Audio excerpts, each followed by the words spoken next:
E aí, pessoal, eu sou o Bruno Santiago. E eu, Laura Ladeira. E nós somos do podcast Família Tamo Junto. Ó, esquecemos nosso toquinho. Vamos com as duas toquinho.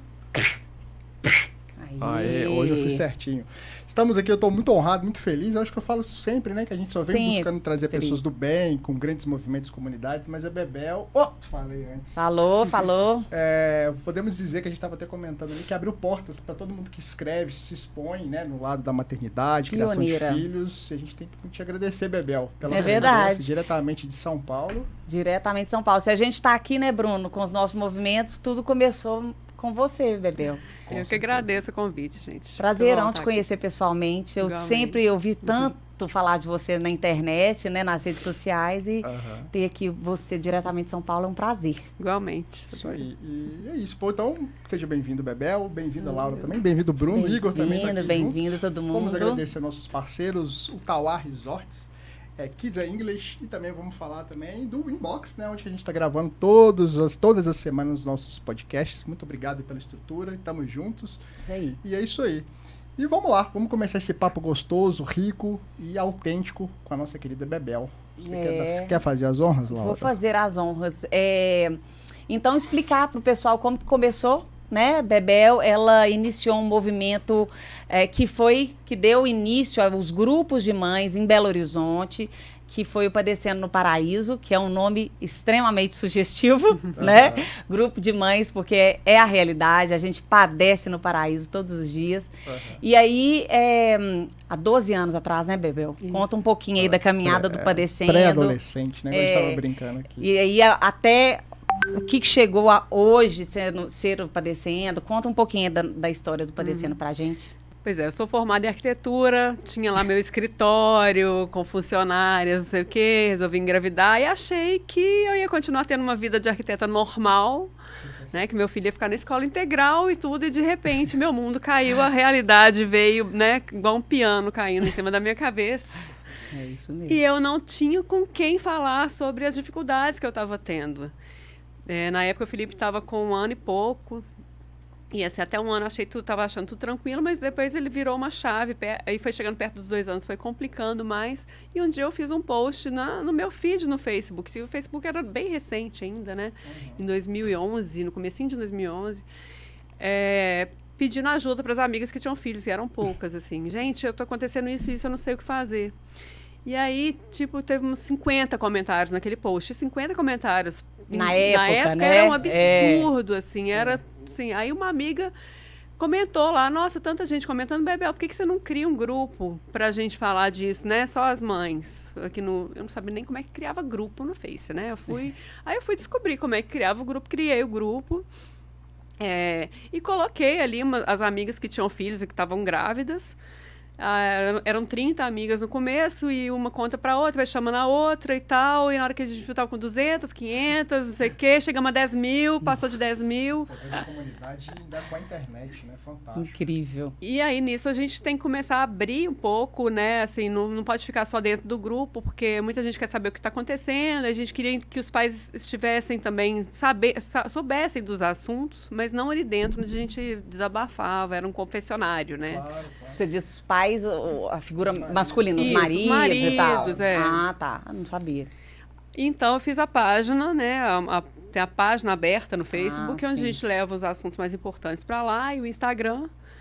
E hoje meu canal principal é o Instagram, porque hoje onde o público está. Assim, onde verdade. As pessoas... Tem muita gente que nem acabou com o Face, não tem mais Face, mas continua acompanhando pelo Insta, me manda as mensagens pelo Insta. Então, os anônimos que a gente postava dentro do grupo hoje, eles vão para o Instagram. Tem os pedidos de indicação de médico, né, de psicólogo, psiquiatra, tudo eu coloco na página, porque aí tem uma interação maior e é mais gente que pode acompanhar e ajudar, né? Então, esse é o objetivo. E eu acabei deixando a arquitetura, porque eu entrei muito nesse universo, muito de cabeça, comecei a fazer muitos eventos, né? A gente fez um seminário de prevenção e combate ao abuso sexual infantil. A gente fez 2. Vocês trouxeram até um delegado, né? Casé Fortes. A gente fez 2. Um só com Casé em 2015. Em 2013 a gente fez um evento de 2 dias com profissionais do Brasil inteiro só para falar sobre isso. E o Cazé era da CPI da pedofilia. Ele era relator, tal, trabalhando na CPI da pedofilia. E a gente foi fazendo outros eventos. Aí era festa, encontros, né? Diversos. Foi bem diversificado, assim. E aí, me mudei para São Paulo, e filho vai crescendo e tal, né? A gente vai mudando um pouquinho o direcionamento. E eu sempre atendi muita mãe, só que eu sou arquiteta, eu não tenho uma formação para esse atendimento, né? Fica sendo uma coisa meio assim, fulano, você precisa de um psiquiatra, não, vou te indicar uma psicóloga. E aí dá conselho e tal. E aí eu vi que eu precisava me aprofundar mais nisso. Eu já participei de congresso, né, vou em todos os seminários, seminário de mãe, congresso de educação parental, participo de tudo que tem, assim, né, no Brasil. Mas eu estava sentindo falta de ir um pouco além. E aí eu comecei a estudar psicanálise. Estou fazendo uma formação em psicanálise para começar a atender como psicanalista, porque eu vi que eu precisava ir um pouco mais fundo. E para a arquitetura eu não ia voltar. Então eu preciso de uma coisa que me complete, assim, que supra essa necessidade do padecendo. Aí nisso eu fui convidada também para escrever no Estado de Minas, na Canguru. Escrevi um livro, né? Então a gente... Aí, assim... Foi para uma coisa vai puxando, caminho, né? Completamente diferente. Hoje o seu universo, o seu trabalho, então, é o universo materno mesmo. É. E uma curiosidade minha aqui, o curso que você está fazendo é fantástico? Você conhecer a mente humana? É. E complexo? É incrível, é muito bom. Uma amiga minha que me motivou muito, a Letícia, porque ela é psicóloga e gosta muito da psicanálise. E ela sempre falou, Bebel, mas isso que você escreveu é psicanálise pura, você já é assim, tem tudo a ver com você tem que fazer e tal. E aí ela foi fazer o curso de psicanálise e eu entrei junto com ela na mesma turma. Que legal. Só que ela já tinha um embasamento e eu não, então eu tenho que correr. E que curso que é? Passa pra gente, eu também tenho muito. Eu penso em psicologia, eu não sei. Eu acho que o que você falou casa muito, porque eu recebo muita coisa de mulheres, né? Como a gente já falou, como grande parte do meu público são mulheres que falam. Bruno, como que eu separo da independência financeira do meu marido? Me ajuda, pelo amor de Deus, que eu falei da minha separação. Então eu recebo muita coisa triste, forte, mulher que apanha, eu recebo. Você também tem muito isso, né? Então eu te entendo um pouco até onde a gente pode ir, né? Não é uma consulta, mas acho que uma frase que a gente solta de apoio, você pode ter salvado alguém. Né? Verdade. Tipo um pai que não consegue ver o filho, que a gente sabe que também existe. É minoria, mas a gente sabe que tem alguns casos da relação mulher com homem que acaba que se separa e, enfim, a gente sabe que tem poucos casos de alienação parental e tudo mais. Recebo caras também, Bruno, pelo amor de Deus, ou caras que até tinham contato presencial, Bruno, eu consegui ver meu filho depois de um mês, 15 dias, parecia que o cara tinha ganhado na loteria, sabe? Então eu não consigo... Eu consigo acolher com a minha experiência, né, com os meus acertos e erros, ou tudo misturado, muitas vezes a gente não sabe, por falta desse balizamento teórico, mas é um caminho que eu penso seguir, né? Depois que o Kids estiver mais, entre aspas, mais tranquilo, eu vou fazer algo porque é algo que eu quero viver. Acaba que as pessoas, elas contam com a gente. O meu trabalho, eu falei isso também, muitas pessoas acham que eu sou pedagoga, ou aí me perguntam assim, minha filha tem 2 anos, dá para eu fazer essa atividade com ela? Eu falei assim, olha... Eu não sou pedagoga, eu só faço brinquedos, eu só brinco com a minha filha e eu não sei qual que é a idade certa para você desenvolver a escrita, desenvolver... E aí, às vezes, as pessoas falam, por que você não faz um curso para você poder ajudar mais? Então, foi isso que aconteceu com você, né? Porque acaba que a gente é direcionado para uma vocação que a gente nem sabia que tinha. Exato, né? exatamente. Isso é muito interessante. Eu pensei em fazer psicologia. Mas eu falei, nossa, um curso de 4 anos, né, com filho, né, eu sou dona de casa. Depois que eu mudei para São Paulo, eu mudei meu estilo de vida totalmente, tal. Então, hoje eu cozinho, eu faço tudo em casa e levo o menino para lá, para cá, né. E eu falei, gente, o Felipe está crescendo, eu preciso também encontrar o meu lugar depois para ficar independente dele, né, assim... Quando ele não precisar mais de mim, eu tenho que ter alguma coisa para me preencher. Sim. E aí eu falei, psicologia talvez seja um caminho. E a Letícia começou a falar muito da psicanálise comigo, e aí... Qual é o sobrenome da Letícia? É Letícia Greco. Letícia Greco. E a Lê falando muito e tal. E eu comecei a olhar como é que era a psicanálise e tal, e comecei a fazer análise, né? Minha psicanalista, a Maria Angélica, é daqui de Belo Horizonte também, Maria Angélica Tomás, que tem o Instagram Escuta Materna. Ela é fantástica. Ela é fantástica. Nossa, o Instagram dela é excelente. E aí a Maria Angélica, eu já conhecia, já tinha feito umas lives com ela e tudo. E aí pra gente, quem estuda psicanálise tem que se analisar, tem que fazer análise. Tem que fazer. E eu comecei a fazer análise no início do ano. Eu já tinha feito terapia, mil tipos de terapia e tal, e nunca tinha feito análise. E a análise, ela me trouxe um alívio, tirou um peso e diminuiu tanto aquelas... Sabe, quando você tem um problema e ele é desse tamanho, mas aí quando você vai conversando sobre ele, ele vai fazendo assim, ele continua existindo, mas ele torna um pontinho na sua vida. E eu senti isso, eu sinto isso quando eu estou fazendo a análise nesse tempo todo, assim. Então, eu vou curando meus eus, né? Meu eu da infância, da adolescência, do início da vida adulta. A gente vai curando essas coisas. Não que aquela dor não exista mais, mas ela está pequena. Ela não dói tanto mais, né? A gente olha de um outro jeito, a gente enxerga de outro jeito. E aí eu vi que realmente, assim, que a psicanálise tinha muito, assim, a ver comigo. A Érica Toledo também, que é escritora... Jornalista, né? É jornalista. Agora ela é psicanalista. Ela não está mais... Saiu o jornalismo. Gente, também não sabia não, hein, Bruno? Olha. Pois é, para ir para psicanálise. A psicanálise... Tem psicanálise, assim, tem psicanálise para atender... tem curso de psicanálise que você pode fazer depois também, assim, para psicanalista de adolescente, de criança, de adulto, de mãe. Tem várias ramificações, assim, depois que você faz o principal. Entendi, que legal. É uma coisa que você continua estudando, sabe? Assim, e você começa a querer estudar mais e mais e ler mais. Eu nunca tinha lido um livro do Freud. E esse ano eu li uns 10. É mesmo? Então, assim, a gente muda, né? É fantástico? Também nunca li, não. Também não. O primeiro eu falei, gente, não estou entendendo nada. Eu ia falar isso, acho que eu não ia entender nada. Senhor, o que é isso? Aí a gente faz uma aula, aí vai começar a entender, porque uns termos, né, freudianos, os termos lacanianos, então, assim, precisa de um tradutor, né? Você está lendo em português, mas é uma língua que é meio complicada, assim. E a gente vai aprendendo, né? E é muito legal, assim, porque eu acho que nesse momento, assim, que eu estou chegando perto dos 50 anos também, a gente sente na menopausa... Passa um pouquinho. Que é isso? Não parece de jeito nenhum. Gente, eu tô precisando, viu, Bel? Nossa, vou ficar bonitão. E eu tive câncer, né? Depois que eu estava em São Paulo em 2019, e aí eu tomo remédio... para não ter recidiva, que meu câncer era receptor hormonal. É tudo ao mesmo tempo. Agora, eu falo que não cai um piano na sua cabeça de uma... Não, são vários. Quando é para cair, cai vários pianos. E parece que vem tudo de uma vez, né? Exatamente. Eu tô nessa fase também. Parece que vem tudo de uma vez, mas parece que Deus vai mandando, assim, para fortalecer a gente. E a gente sai mais forte. Eu falo que talvez eu tô saindo do meio dos pianos, vamos colocar assim. Porque realmente a gente acha que a gente não vai dar conta, né? Não. Mas, principalmente homem, né, que tem a tendência de suprimir seus sentimentos, né? Eu falo isso muito com os caras, assim. Eu acho que eu consegui botar tudo pra fora e vivi todas as minhas dores. Eu sofri muito quando eu separei, né? Hoje eu namoro a mãe de Samuca, que é a Tereza, mas foi muito sofrimento. E se eu tivesse seguido a linha do meu pai, né, de reprimir isso, talvez eu tava aí escornado, bêbado, poderia estar usando droga, podia estar fazendo altas paradas. Se isolam, né? Ou arriscando no trânsito, né, para tentar ter uma válvula de escape.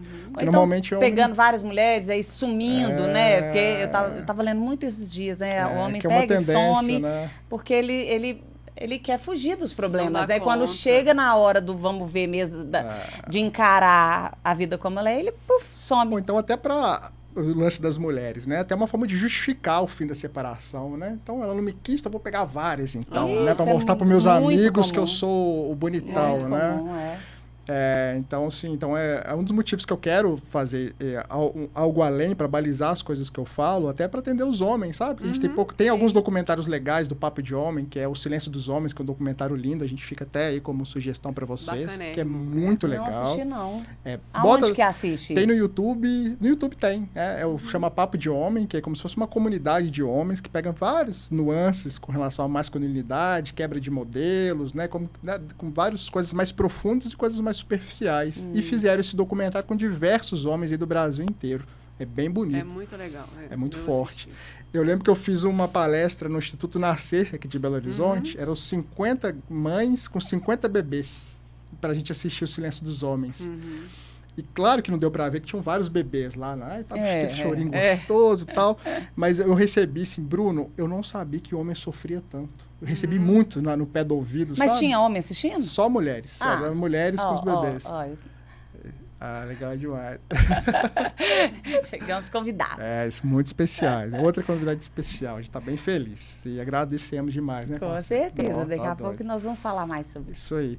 Então é isso. Mas falando uma coisa aqui, Bebel, a gente falou do grupo de mães, né? A semana passada a gente teve a Márcia Machado aqui, que também hoje é uma pioneira aqui em BH. Sei que é sua amiga, nossa amiga também. A gente falou muito sobre machismo quando a Márcia estava aqui. Uhum. E aí, mais uma vez, nós entramos no assunto dos homens, né? Uhum. O que você acha, Bebel, do protagonismo paterno hoje? Você acha que isso está mudando? Você acha que isso vai mudar? Nós vamos viver, nossos filhos vão viver tempos melhores? Porque o que a gente vê do passado é aquela ausência total. Uhum. Hoje, uma presença um pouco maior. Ainda bem tímida, né? Ainda tímida. O que você acha? O que você acha? Eu perguntei para a Márcia, eu pergunto para você. Você como mãe de menino, o que você faz para que seu filho entre nesse novo mundo, né? Uhum. Nessa cabeça aberta, que o Bruno tem muito, mas tão poucos. O tempo todo a gente fala aqui, podcast, a maioria vai ser mulher que vai ouvir. Instagram do Bruno, a maioria é mulher. No meu Instagram, a maioria é mulher. No seu, a maioria é mulher. Cadê os homens? Eles não querem essa dor, né? Eles querem fingir que isso não existe, assim. Não querem, porque para homem é muito difícil sentir, porque não foi um treinamento, né, desde sempre. Mulher foi treinada para sentir. Obrigada, muitas vezes. Né? E homem não. Homem não chora, né? Menina não chora. Não tem que... Homem é pegador, engole choro.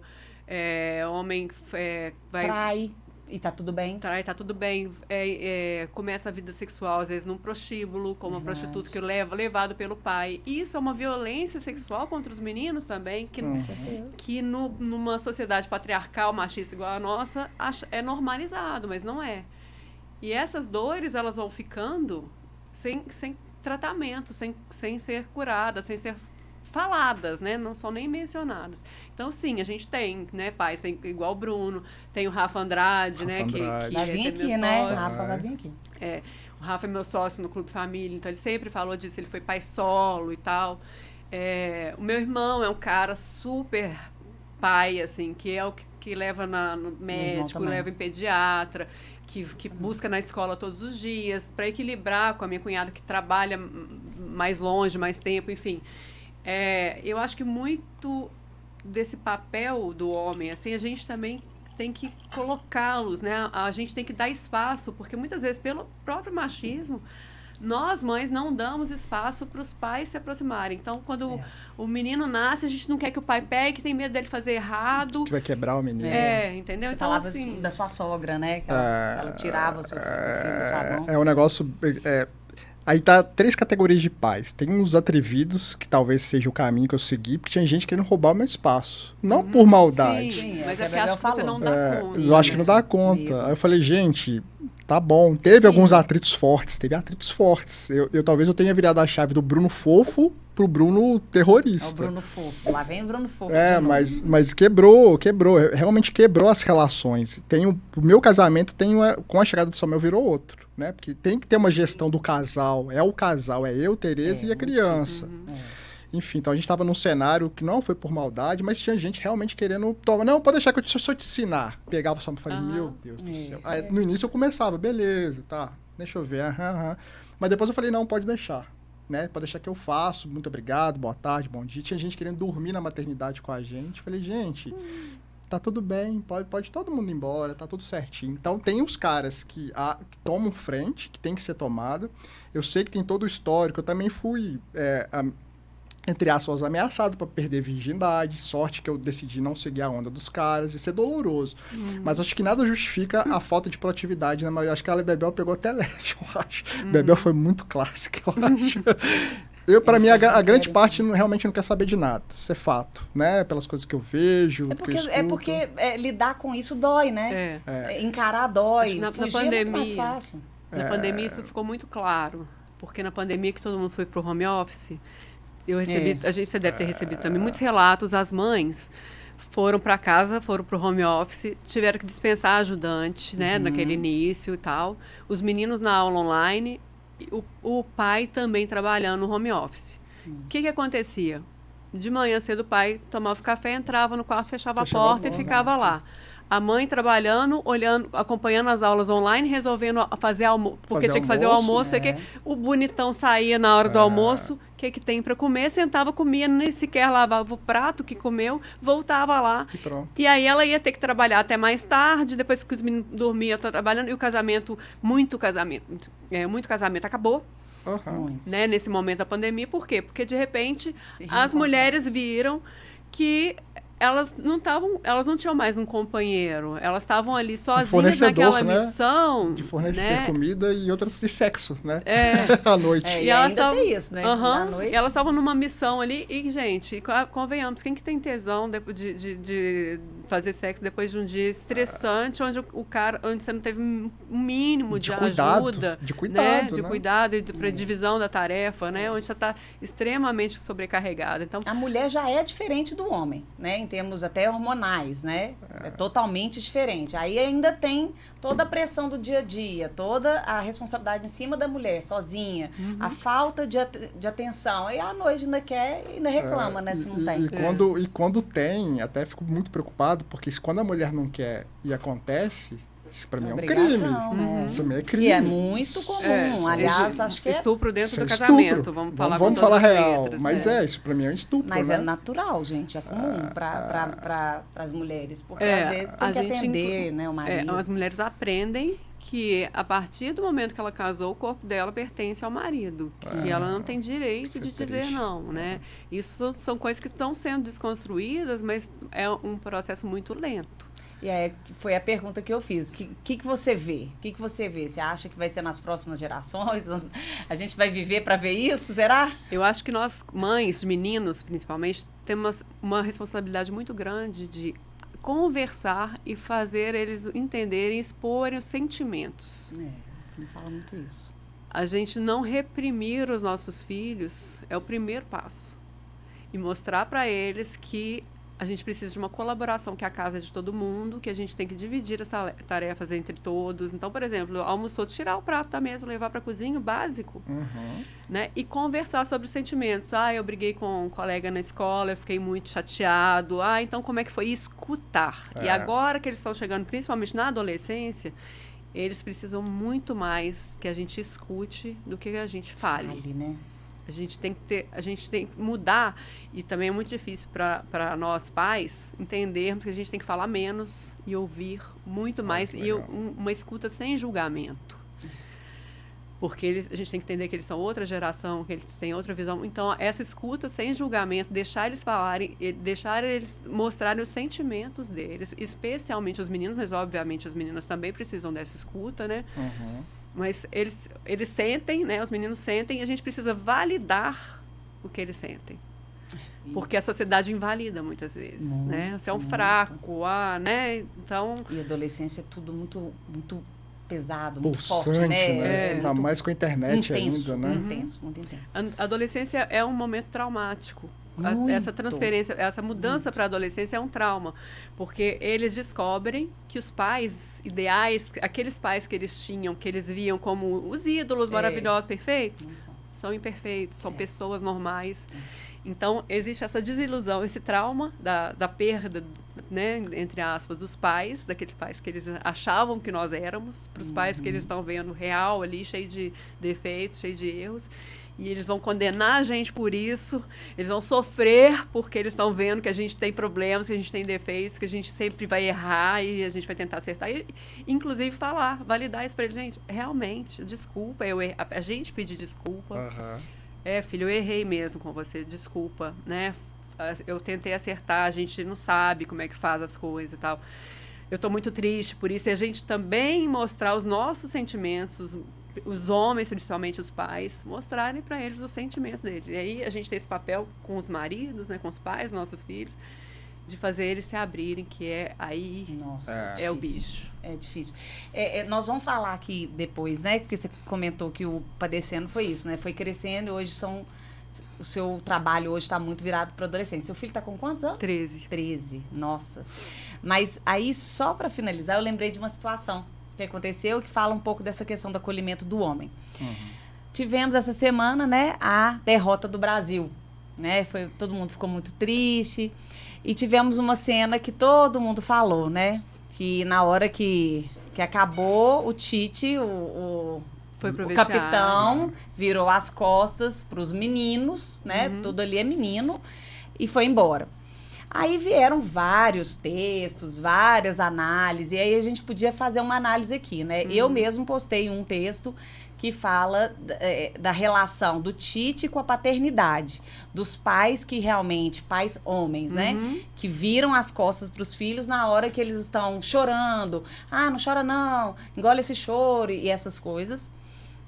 Mas aí algumas pessoas também falam assim, mas e o Tite? Ele também deve ter tido uma criação onde engole o choro, se isola. Então, mais uma vez, nós estamos falando aqui de homens, né, que são criados para serem fortes, mas, na verdade, não são. E aí, como a gente fala de sentimento de homens, né? É uma casquinha muito frágil, né? Muito frágil. O que você achou do Tite? Não foi papel, né, de técnico, mas isso aí vem de antes. Antes dessa derrota, o que acontece com a seleção brasileira? Não leva psicólogo. Todas as seleções levam. Isso foi uma coisa batida. Absurdo, que os meninos daquela idade... Precisa de um apoio psicológico. E no Até Brasil... pro técnico, né? Inclusive pro técnico. Lógico, uma pressão louca. E aí, no Brasil, essa cultura de achar que saúde mental não interessa, perfeito, né? Já é o ponto, né, que leva a essa atitude do Tite. Verdade. Não dá importância para a saúde mental. Os jogadores são muito novos, mesmo quando não são novos, eles precisam de um apoio, né? Porque, gente, você bater um pênalti naquele momento decisivo ali... É uma cirurgia, né? Não, é extremamente... É uma responsabilidade... Pode mudar a sua vida, né? Pro bem ou pro mal. Né? E é um momento assim, de um estresse, de uma tensão, de uma cobrança gigante, né? O Brasil inteiro te vendo ali para você errar ou acertar. Então, aquela responsabilidade, aquilo precisa de um acompanhamento psicológico de muito antes, né? E precisa depois também. Então, o fato deles não levarem psicólogo, não só nesse ano, nessa Copa, mas nas anteriores também, sempre, né? Acho que a Bebel, para mim, pegou tudo. Não tem nem o que responder. Acho que é isso. Acho que o Tite precisava ser tratado. Ali foi uma seleção de erros, né? Jogadores isolados, o outro time, o Modric, acolhendo jogadores. Enfim, tava todo mundo parecendo um desastre de avião, né? Vários passageiros espalhados. É bizarro essa analogia, mas acho que foi o cenário assim, de um desastre de avião. Onde o comandante sobrevivente foi embora, que também precisava de ajuda, né? Claro, quem é comandante... quase que o capitão do navio pulando. Ficou até melhor. Que precisava ter ajudado a galera, né? Quanto mais responsabilidade, você tem que ser... ele tinha que fazer um papel de pai, um pai que acolhe. De buscar cada um, né? Mas ele não conhece esse papel do pai que acolhe, provavelmente. Provavelmente, É muito forte, né? A gente não vai estar aqui para julgar e a gente só está analisando bem en passant, porque a gente não sabe, né, os sentimentos. E aí, Bebel, para finalizar, conta pra gente como que tá esse seu trabalho com adolescente, porque hoje seu filho cresceu, as suas mães, né? As suas mães lá do Padecendo de 12 anos cresceram juntas, os filhos já estão adolescentes, e aí você viu que tem pouco blog, pouca matéria, pouca... Existe uma lacuna quando se trata de adolescência. A gente não tem muito conteúdo sobre adolescência. Então, vai se acabando, né? Começa o boom da né? quando é bebê, e aí, de repente... É um gargalo, assim, e a gente viu que tem uma falta, né? A gente sente essa falta. E aí eu comecei a procurar mais saber sobre isso, porque eu estou nessa fase. E tem uma outra questão que a gente hoje tem filho mais velha.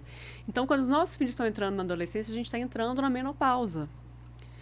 E mesmo que seja só pré-menopausa, sintomas já começam a aparecer. Enquanto os hormônios deles estão subindo loucamente, os nossos estão indo lá para baixo. Então, é o oposto, né? A gente está em duas... Eles estão no momento lá em cima e a gente está no momento cá embaixo. A gente também está se redescobrindo como é que é viver depois da menopausa. A longevidade hoje é muito maior, né? Antes as mulheres entravam na menopausa, pouco tempo já estavam morrendo, então não tinha nem muito estudo a respeito de menopausa.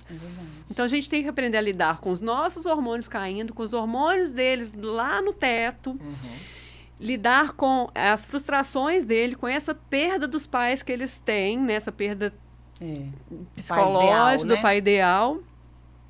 E a gente tem que lidar com aquela criança que era completamente dependente da gente, fofinho, carinhoso, que gostava de colo e tal, para que ele não chegue perto, não se aproxime. Dói. É um luto que a gente vive nesse momento. É outra criança, né? É outra pessoa. É outra pessoa, né? E é lógico que tem os momentos que eles se aproximam. E a gente tem que saber, quando eles estão se aproximando, a gente fica quieto para deixar eles falarem o que eles querem falar, para depois, na hora, e muda o tempo. Né? A gente tem que falar menos, como eu já falei, isso muda o tempo, muda tudo, toda a dinâmica em casa. E eles querem ter mais liberdade, eles querem ter mais tempo com os amigos, quer sair, fazer programas só com os amigos, quer ficar mais tempo conversando com os amigos na internet. A gente tem que controlar o uso de tela. Porque isso que eu ia perguntar, conteúdos, a gente... né? Controlar o que eles estão acessando. Dificílimo, né? Porque eles começam a acessar coisas que a gente não está vendo. Tem uma deep web aí que é super perigosa. E eles precisam, para que o cérebro deles, que está em desenvolvimento, tenha um desenvolvimento saudável, o tempo máximo de tela são 3 horas. E quem, depois da pandemia, consegue que os filhos fiquem apenas 3 horas na frente da tela? 3 horas passa sim, né? Quando a gente está na internet. E aí, filho, já deu 3 horas, não deu ainda. Já deu 5 e ele está achando que não deu 3 ainda, né? Nossa. E o cérebro o cérebro do ser humano, ele se desenvolve de trás para frente. E o córtex pré-frontal, ele só se desenvolve completamente lá pelos 24 anos. Então, eles estão numa fase que eles ainda não têm muito discernimento, né? A gente ainda precisa impor os limites e a gente vai ter que ser chato limitando. Nossa. Então, é uma fase extremamente desafiadora para nós e para eles, porque eles também estão num momento de descoberta, de turma, de ser cobrados pela turma para ser assim ou ser assado. É só lembrar o que a gente fazia, né? Acho que é muito nesse olhar, quando eu pegava minha bicicleta e fugia sem meus pais saberem. Olha que absurdo que eu faço, olha que irresponsável que eu era. Mas não existe responsabilidade, porque é isso. O córtex pré-frontal. Hoje eu falo, pô, se Samuel fazia isso comigo, eu ia ficar doidão, imagina. Eu ia pegar, meu pneu furou, foi uma confusão pra eu voltar pra casa, e meus pais ficaram sabendo recentemente, eu com 41, né?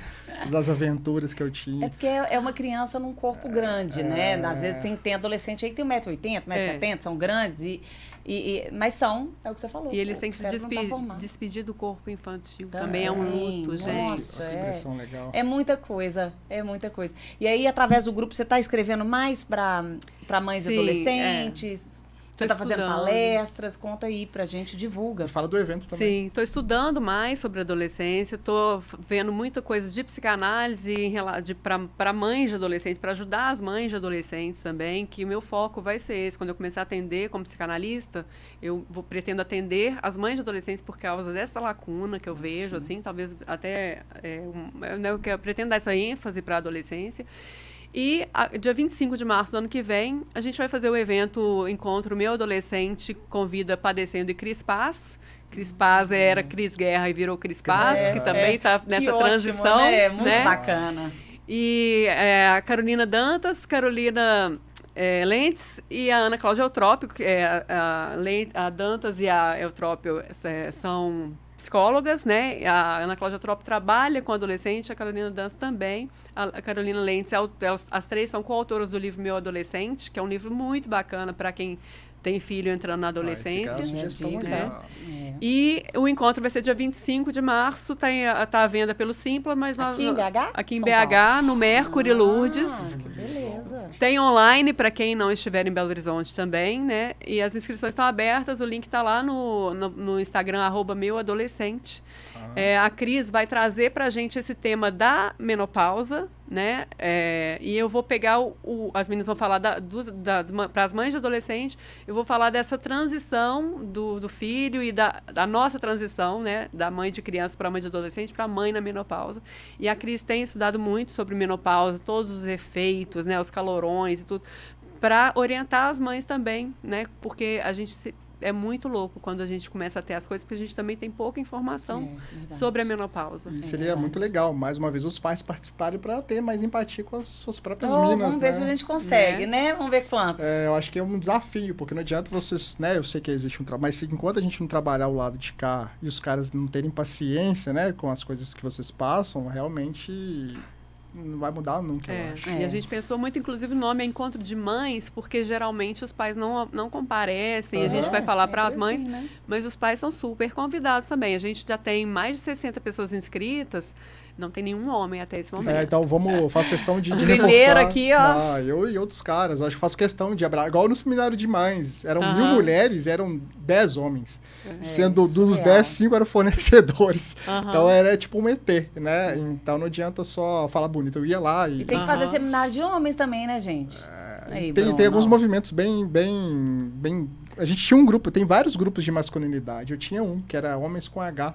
A gente fez durante 2 anos, com a pandemia a gente acabou. Mas tem vários grupos de homens, é bem Tem bonito. um encontro que chama Força de Pai, que é a Kika Moreira, o pessoal organiza, que lembro. também é bem legal. Eu lembro, teve mesmo. Esse foi emocionante. O primeiro, só pra fechar aqui, foi num bar. E a pegada era muito de bar. Aí os bonitão, né? Putz, eu acho que eu vou pra balada, né? Quando chegou, eram 300 caras. Só que eu te garanto que 99% achou que ia ser só o que tinha de homem chorando, desabafando, repensando as coisas. Foi meio que uma isca que vários caras caíram e foi bem bonito. Isso é muito legal, porque na hora que você vê um se abrindo, você fala, vou me abrir também, é uma avalanche. Porque lógico. Aquele tá tudo reprimido ali, de repente abre. Ainda misturou com álcool ainda, bacana, né? Aí já tirou os filtros. Esse dia foi Tem que fazer mais, né? Tem que fazer mais, eu acho. Aí, Kika, tem que fazer mais. Falar com a Kika. Aqui, Bebel, e aí, pra quem quer acompanhar o seu trabalho, deixa suas redes sociais, livro, como que compra, palestra, fala tudo aí pra gente divulgar. O Instagram é @padecendo, né? É Padecendo Paraíso, mas a gente simplifica. @padecendo, YouTube Padecendo também. Face Padecendo Twitter, Paraíso. Twitter e TikTok é Babel Soares, que é o meu pessoal. No Facebook Padecendo Paraíso, o grupo também tá lá. Quem quiser entrar, é só mandar um direct no Instagram. Né? Tem que preencher uma ficha, continua sendo burocrático, a gente tem um número limitado. Eu escrevo todo domingo, então, para o Estado de Minas sobre maternidade, sobre questões femininas, assim, que tem envolvimento com maternidade também. Escrevo na Canguru, que é só procurar lá, Canguru Bebel Soares, também aparecem minhas colunas lá. O livro está na Amazon. Inclusive, ele estava agora na Black Friday, acho que já acabou, mas estava por R$12,01. Assim, estava assim, um super mega preço. Chama Sem Paraíso e Sem Maçã. Muito bom o nome. É isso aí. Adorei. Tem mais alguma coisa, Bruno, que você queira? Tinha outros assuntos, né? Mas eu acho que deixar, a gente vai. Esse lance da Bebel, né? Levantar, principalmente com os eventos, autoestima, né? Empoderamento não sei se é a palavra usual, né? Mas normalmente se usa muito do empoderamento. Eu acho que Bebel realmente tem um trabalho bem importante e te agradecer, né? Eu achava Bebel é chique, elegante, mas eu tinha... será que ela pode trocar ideia com ela? Vai vir aqui, Não, né? Até antes, né? Quando a gente não trocava ideia, eu via a Bebel padecendo aquela mina chique. Eu falei, putz, não dá nem pra conversar com ela, mas é um doce. Continua elegante, evidentemente, com todo respeito, mas com uma gentileza que poucas vezes a gente consegue encontrar as duas coisas ao mesmo tempo, né? O cara é muito bom, a pessoa é muito boa, mas não é gentil. Então, acho que parabéns, Bebel, pela sua gentileza. E é isso, galera. Esse foi o nosso Família Tamo Junto. Isso aí. Estamos bem felizes. Agradecendo novamente o Tauá Resorts. Agradecer o Inbox, nosso estúdio aqui. Igor está aqui, o Breno também está aqui. Também está aqui. Breno, Igor. Mas ele está aqui com a gente. A Bel, que ajuda a gente demais. E é isso. E o Kids English, que eu faço parte, aí é um curso de inglês maravilhoso. Estamos levando os ingleses para milhares de crianças do Brasil inteiro e do mundo também. E é isso. Então, muito obrigado. Acesse a gente, as redes sociais, curta, compartilha, ajuda a gente aí. Não, Família... parceiro? Família, tamo junto, pode. Pode. Tá aqui, gente, tá aqui. Só fazer, gente, o Kids é meu filho faz e ama, tá? E a Sofia vai entrar agora em janeiro. Beleza. Então é isso aí. Então, muito obrigado. Valeu. Beijo, gente. Bye, tchau, bye. tchau.